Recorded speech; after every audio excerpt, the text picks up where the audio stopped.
Selamat petang, salam sejahtera. Terima kasih karena bersama dengan saya di Nazlin Unity Channel. Wah, ini memang paling hangat dan paling panas di muka bumi. Isu kali ini berkaitan dengan rampasan Rm38 juta tunai. Ini uang ringgit tunai ya saudara-saudara. Bukan dalam bentuk cek, kamoka dan sebagainya. Tapi ini memang uang tunai. Rampasan Rm38 juta. Emas 200 kg. Bayangkan saudara, ada seorang yang mempunyai emas 200 kg di rumah yang telah pun dirampas oleh SPRM.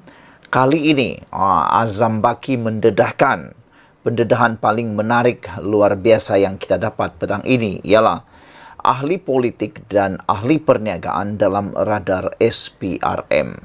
Yang paling penting sekali ialah siapakah ahli politik yang dimaksudkan oleh Azam Baki ini? Dalam pendedahan Azam Baki ini, ada ahli politik atau ahli perniagaan dalam radar SPRM berkaitan dengan gara-gara rampasan Rm38 juta dan emas 200 kg.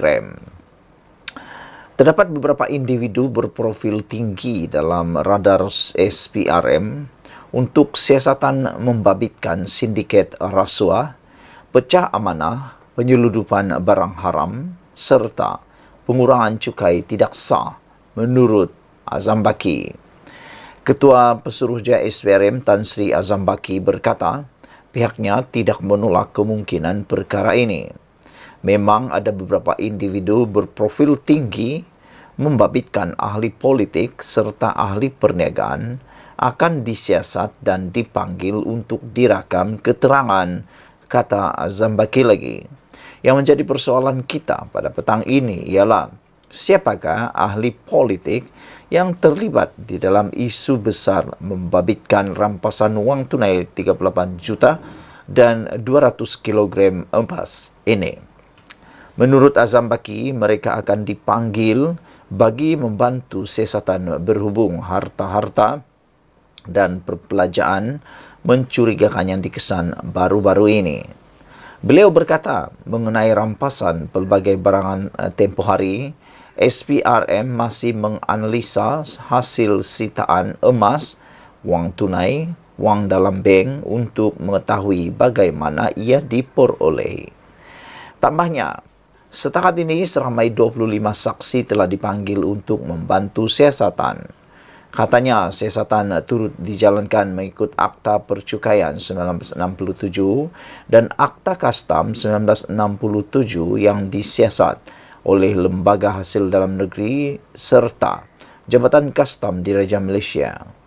Pada 24 Julai lalu, pasukan petugas agensi penguatkuasa Malaysia MATF yang diketuai Suruhanjaya Pencegahan Rasuah Malaysia menahan seorang ahli perniagaan bergelar Datuk dan sekutunya dalam satu operasi besar-besaran di 34 lokasi di sekitar Selangor dan Kuala Lumpur.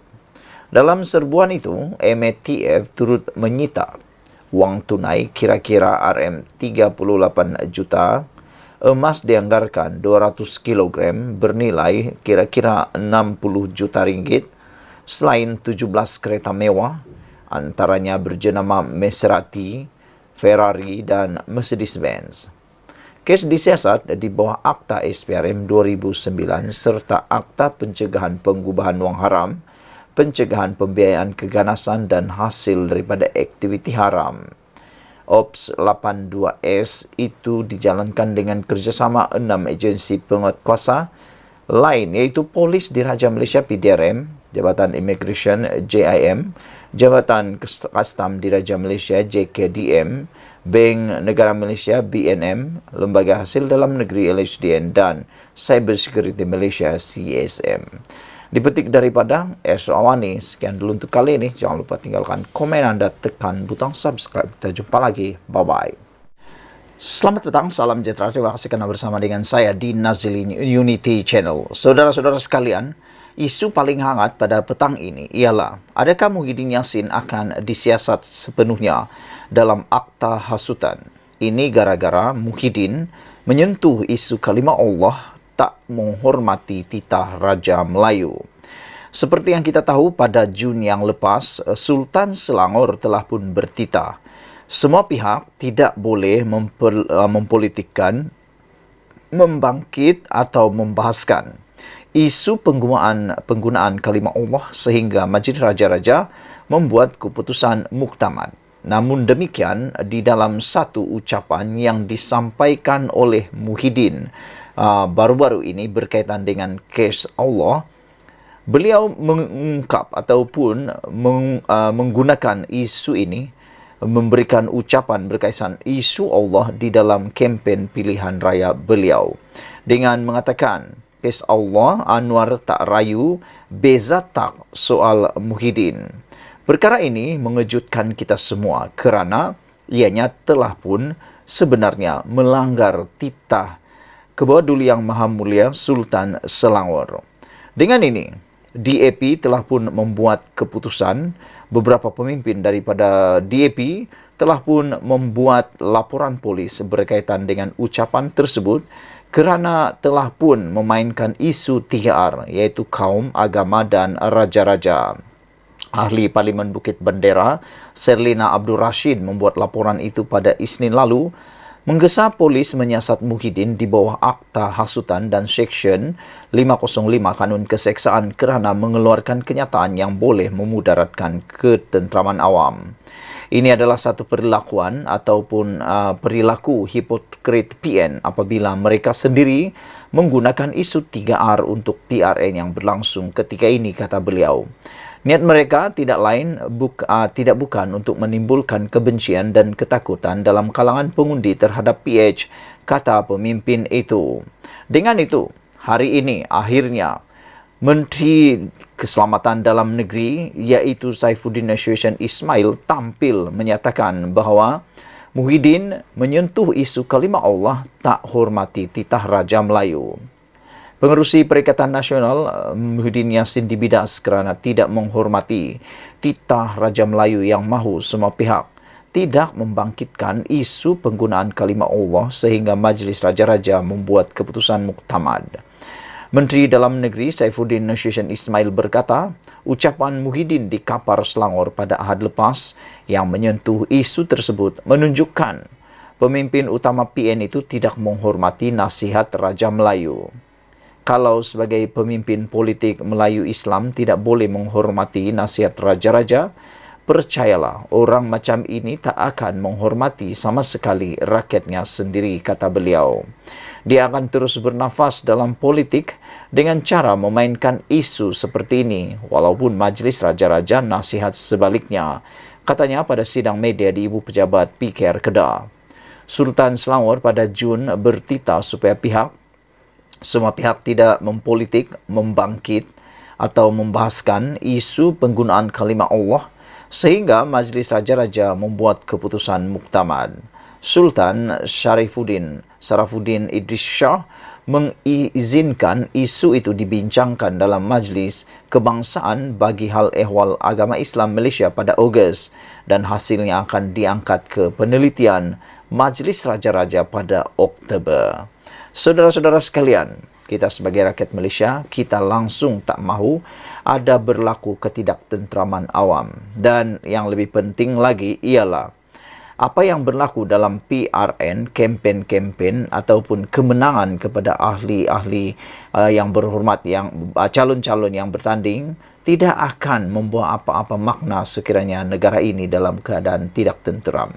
Dan apalah maknanya mereka menang kerusi kalau negara ini kucar-kacir kerana satu titik nila menyebabkan susu sebelanga itu rosak. Jadi sebagai rakyat Malaysia, kita seharusnya mengikut nasihat atau titah sultan-sultan Melayu. Kerana mereka, sultan-sultan yang ada di Malaysia ini, atau raja-raja yang ada di Malaysia ini, ialah payung kepada kedaulatan negara. Kalau kita tidak lagi bergantung pada mereka, pada Sultan, Kebawah Duli Yang Maha Mulia Sultan-Sultan Melayu, Raja-Raja Melayu, siapa lagikah yang dapat melindungi kita? Itu persoalan dia. Jadi, kalau ada orang yang tidak menghormati titah Raja Melayu, Apa pendapat Anda? Sekian dulu untuk kali ini. Jangan lupa tinggalkan komen Anda, tekan butang subscribe. Kita jumpa lagi. Bye-bye. Selamat pagi, salam sejahtera. Terima kasih karena bersama dengan saya di Nazilin Unity Channel. Isu yang hangat pada malam ini ialah apabila dipetik daripada Malaysia Gazette dengan tajuk ucapan daripada Anwar Ibrahim dalam kempen PRN kali ini, iaitu, "Saya bukan macam Muhyiddin," kata Anwar Ibrahim, "kita nak bawa usul, dia umum darurat." Sebelum kita teruskan, sila tinggalkan dulu komen Anda berkaitan dengan isu yang hangat ini. Kita tahu sekarang ini PRN sedang panas di mana-mana. Pada 12 Ogos nanti, 6 buah negeri akan membuang undi menentukan siapa yang akan memerintah, siapa yang akan mentadbir, dan siapa yang akan menguasai negeri mereka. Namun apabila Ismail Sabri Yaakob ditanya siapa yang bakal akan menang, beliau enggan memberikan reaksi atau komen jawapan siapa yang akan menang. Selain daripada itu, tular juga beberapa isu terdesak daripada beberapa parti. Ada netizen kata isu berkaitan dengan titah Sultan Narjin Shah, Sultan Perak yang telah pun disalahguna, sehingga menimbulkan laporan polis daripada yang sekarang ini diperoleh sudah 20 laporan polis berkaitan penggunaan titah yang Sultan Perak itu, dan menyebabkan netizen bertanya-tanya, adakah parti yang menggunakan titah Sultan Perak itu sangat terdesak untuk menang? Apa sebab mereka sanggup menggunakan titah Sultan Perak, kata mereka. Ada juga yang bertanya, adakah itu adalah tandanya parti tersebut dah mula takut dan telah mula menghidu kekalahan. Namun yang lebih menarik seperti yang saya sudah baca tadi di dalam tajuk utama berita malam ini ialah Anwar Ibrahim mendedahkan, "Saya bukan macam Muhyiddin. Kita nak bawa usul, dia pula umum darurat," kata Anwar Ibrahim. Dipetik daripada Malaysia Gazette 30 Julai 2023. Tentunya saudara-saudara sekalian, Anda masih ingat lagi sewaktu Muhyiddin Yassin menjadi Perdana Menteri pada satu ketika, yaitu tahun 2020, Muhyiddin Yassin telah pun mengisytiharkan darurat yang menyebabkan parlimen tidak dapat dijalankan waktu itu. Jadi ada banyaklah peruntukan-peruntukan yang tidak dapat dibentangkan, dibincangkan, diluluskan di parlimen. Sehingga kan ramai penganalisis politik, ramai juga penganalisis ekonomi mengatakan bahawa perkara tersebut adalah kurang elok kerana ia yang membawakan kesan yang besar, kesan ekonomi jangka panjang, dan kesan keyakinan pelabur terhadap Malaysia. Dan terbukti pada waktu itu, di samping daripada kerana kesan pandemik COVID-19, kesan daripada pengumuman darurat itu juga menyebabkan pelbagai ekonomi di Malaysia terbantut dan tidak dapat berjalan seperti biasa. Apabila Anwar Ibrahim mengatakan dia bukan seperti Muhyiddin, kita bawa usul, dia umum darurat, ini ada kebenarannya. Anwar Ibrahim adalah Perdana Menteri pertama di Malaysia yang berani buat usul sendiri. Belum pernah ada Perdana Menteri seberani Anwar Ibrahim. Yang berani, bukan berani umum darurat, tapi berani umum, kemuka, usul. Usul apa? Usul undi percaya terhadap Perdana Menteri dalam parlimen kali pertama dibuka. Karena sebelum Anwar Ibrahim menjadi Perdana Menteri, sebelum parlimen dibuka, banyaklah suara-suara pelik-pelik, suara-suara keras mengecam kononnya Anwar Ibrahim tidak mendapat sokongan penuh di parlimen, dan keabsahan Anwar Ibrahim sebagai Perdana Menteri diragui. Apalagi Anwar Ibrahim dengan keberanian dan keluar biasaan beliau sendiri bawa usul undi tidak percaya di parlimen supaya untuk mengabsahkan keabsahan Anwar Ibrahim sebagai Perdana Menteri. Dan apa yang terjadi? 2/3 ahli parlimen, kurang satu orang sebenarnya, menyokong Anwar Ibrahim pada waktu itu sebagai Perdana Menteri. Dan yang lebih menarik lagi, disitulah kelihatannya ahli-ahli Parlimen Perikatan Nasional kalah teruk di dalam pengundian di parlimen itu. Jadi selepas itu ada lagi desas-desus mengatakan bahwa kononnya Anwar Ibrahim akan tumbang, sudah kehilangan majoriti karena ada sudah orang yang akan hianat dan sebagainya. Macam-macam lah, termasuk ramalan daripada Hadi Awang, kononnya Anwar Ibrahim akan tumbang dalam masa terdekat, tapi sehingga kini sudah 8 bulan tak tumbang lagi, bahkan lebih kuat dan lebih gagah dan lebih stabil lagi. Di mana ramalan itu? Jadi Anwar Ibrahim pun kata, sekali lagi Anwar Ibrahim kata, dia kata macam ni, kalau aku dah bagi sekali peluang untuk membuat undian tak percaya, masih lagi tak yakin aku ni Perdana Menteri yang sah, okeylah, aku dah buat sekali, takkan 2 kali pula, kata Anwar. Kali ini dia bagi peluang kepada Ketua Pembangkang, iaitu Hamzah Zainuddin dan juga Muhyiddin Yassin untuk membawa pula usul sendiri. Bawalah usul sendiri ke parlimen, kata Anwar Ibrahim. Dia cabar. Kalau benar aku ni tak ada lagi majoriti, kata Anwar Ibrahim, bawa usul di parlimen. Kamu bawalah sendiri supaya kalau benar aku ni tak cukup majoriti, tak apa, tumbang saja, kata Anwar. Tapi apa jadi? Tiada seorang pun daripada ahli Parlimen Perikatan Nasional yang berani membawa usul undi percaya atau undi tidak percaya terhadap Anwar Ibrahim. Kenapa tu? Tak tahulah. Aku pun tak tahu kenapa mereka tak bawa. Sedangkan mereka kata, mereka dakwa, mereka cukup nombor. Dan banyak penganalisis politik kata nombor gaib. Dari mana nombor tu datang? Mereka rasa pelik. Takkan tiba-tiba melonjak jadi ada 70 tambahan dalam sokongan parlimen kepada Perikatan Nasional, kata mereka. Jadi memanglah pelik. Tapi itulah Anwar Ibrahim, selepas dia cabar, tiada satu pun ahli Parlimen Perikatan Nasional yang tampil memberikan usul undi percaya kepada Anwar. Dah takut ke, kata penganalisis politik yang lain. Tak tahulah. Walau bagaimanapun, itu ialah ucapan kempen PRN kali ini daripada Anwar Ibrahim yang memetik, saya bukan macam Muhyiddin, kita nak bawa usul, dia pula umum darurat. Apa pendapat kamu semua? Sebelum kita berpisah, semoga kita semua sehat-sehat sekali. Jangan lupa tinggalkan komen anda, tekan butang subscribe. Malaysia kita punya, kita jaga sama-sama, cintai Malaysiaku. Bye-bye.